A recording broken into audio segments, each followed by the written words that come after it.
Good morning, guys. Alright. Yo, Sarah. Okay. Alright, mainit ang panahon ngayon mga kaibigan. So, yan, makita nyo. Lantay yung ating mga seedlings. Dry na dry. So, yung katanungan natin is, kailan ba dapat magdilig ng mga punla nyo?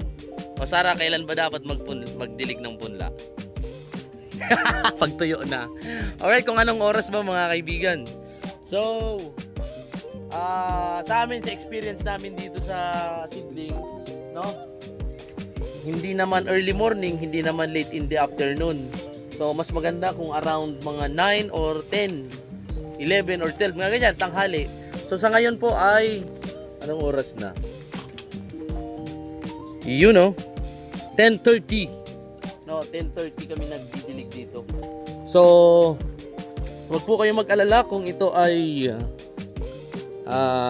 medyo lanta na kasi makaka-recover naman po yan. Basta wag lang yung sobrang lantang-lanta na. No? At pag nadiligan ito, re-recover naman yan. At ganun yung namin, paraan namin ng pagdidilig dito. Hindi po early morning at hindi rin po late in the afternoon. So wag po kayo matakot kung baka may paniniwala kayo na mapapasma yung ating seedlings. Cristel, mapapasma ang seedlings? Hindi.